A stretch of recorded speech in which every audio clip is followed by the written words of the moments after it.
I want to start off by giving you a copy of our TV Guide Oh my magazine God. special issue. Amazing. I love it. Because, TV Guide magazine, legacy brand. Yeah, that's right. Do you remember ever reading that? Oh, yeah. And what was like the show that you were searching for, like the timing and the grids? I'm trying to think. When we were our favorite show growing up was probably Seinfeld. So I remember always checking TV Guide to see when it was going to be a rerun and when it was going to be a new one.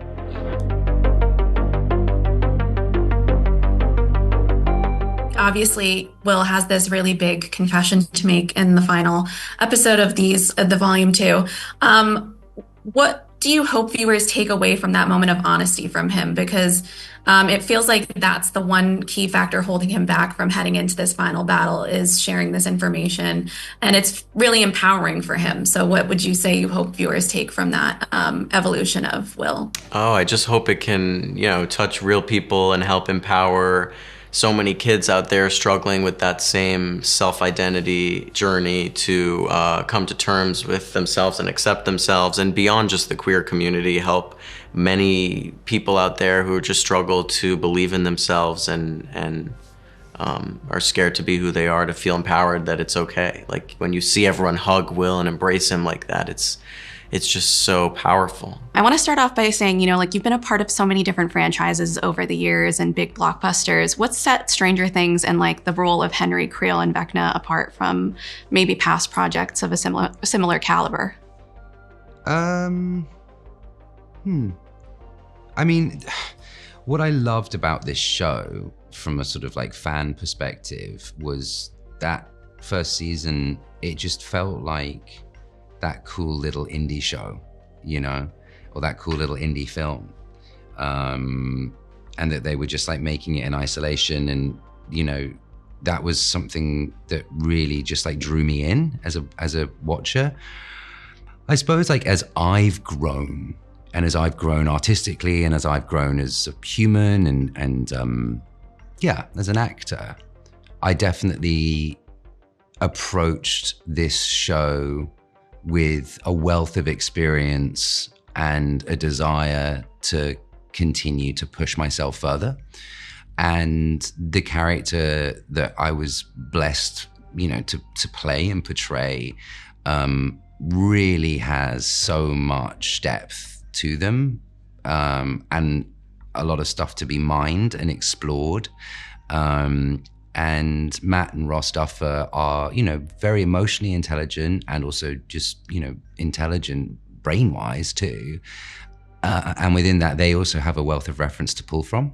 So that's always really, really fun for me too. So I get to look into the minds of our creators. So that was just how this felt for me. Yeah. And talking about mining for depth and all these different things, leading into this final episode of the entire show, there's still a lot of questions surrounding, Henry, especially about what he saw in that box as a child in the mines. What can you tease about, I guess, how many layers have we pulled back on him? And are we about to go even further in that final episode? Yeah, I think the way 7... It sounds pretty basic, and I feel like, anyone in my position could say this, but but it's true. The way 7 ends really does set us up for 8 in a very... I just don't think anyone's really ready for 8. It's very, very cool. How much are we yet to explore with regards to Henry? Yeah, there's more to be discovered. And we have the Mr. What's It Henry, we have Vecna, all these different versions of himself that we see embodied in this last 3 episodes of Volume 2. What do you think is his favorite form to take? Because it's interesting to see which one he uses the most versus which one he, I guess, defers back to. I think trapped inside the monster is always that little boy. Who's the favorite form, I don't know. But trapped inside the monster is always the little boy. And for you, what's your favorite form in portraying this character? Not necessarily the easiest, but which one was the one for you that you took the most joy from? The most joy from, I mean, I love playing Vecna because it does always feel like the sort of like wheels are off at that point, and like I can just, you know, be like fully like raw. But also the side of Henry that we have seen in previous seasons as well is always a real joy to explore as well, because there is a lot of truth within there. What's It was really interesting for me because I feel like What's It bridges. I've described it as a presentation. Describe What's It as like a presentation, and I feel like What's It almost is the gap filler between Vecna and Henry. Yeah. You know, I love all of the references you guys make in this show. I'm particularly like traumatized by your poltergeist references this season because I have a twin brother who tortured me by putting that on TV. Oh, we were traumatized as well. Yeah, by poltergeist. We saw it much too young, and we were already scared of clowns, and then so that sequence with the clown in the bedroom was particularly damaging. Well, out of all of the different references this season in particular, which one were you most excited to infuse into the season 5 storyline? Oh, wow.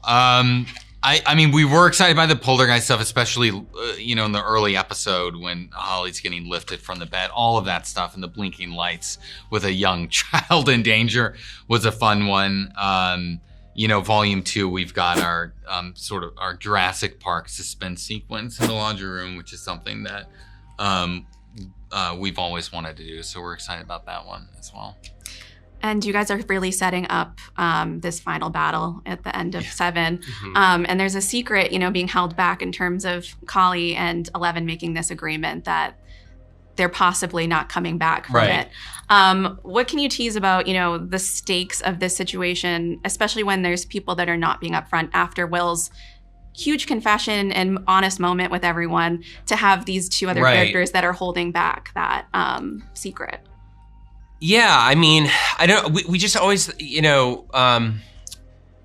lot of the question of 11 and what life looks like and what her ultimate fate is going to be to us is something that we found really interesting to explore in the writer's room. And that's really one reason we wanted to bring Kali back, one of the big reasons, because she can articulate a particular point of view. And she's coming from sort of a very sort of pragmatic, realistic point of view, and Hopper, of course, is right to not completely trust her. So, and then Mike is the dreamer of the 3, the optimist, and so we wanted to pose that question of you've got those on people on two opposite ends, and going into the final battle, the question of even if you do manage this crazy plan manages to work out and you're able to defeat Vecna, that doesn't answer all the questions that doesn't show is end. posed. Yeah, it doesn't end in all the evil. Yeah,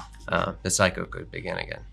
I had to ask too: is it an intentional mirroring of Dr. K's, research of hooking up all these women to the blood to the children that are in Vecna's, the abyss? That's interesting. It wasn't intentional, but I like that connection. I do. Maybe subconsciously, I guess a few words like how can you preface or tease this big battle in the Upside Down? Because we've spent so much time going to the Upside Down, and it really feels like we're in it now. Like this is right. I don't want to say too much. I mean, it's massive, I will say. I mean, the thing I'm most excited about, in terms of the finale and for people to watch the finale is in terms of the scale, it's the biggest thing we've ever had, but then it's also, I think, has the most character moments and the most emotion of any of the episodes, at least this season. So I like that it has both things in it. And one thing we really wanted to do was to really set up the plan in the penultimate episode. So really, which is a bit different from our other finale episodes, which sort of slowly ramp up to a climax. We're at a sprint pretty much right away in episode 8. So that's something we're really excited about.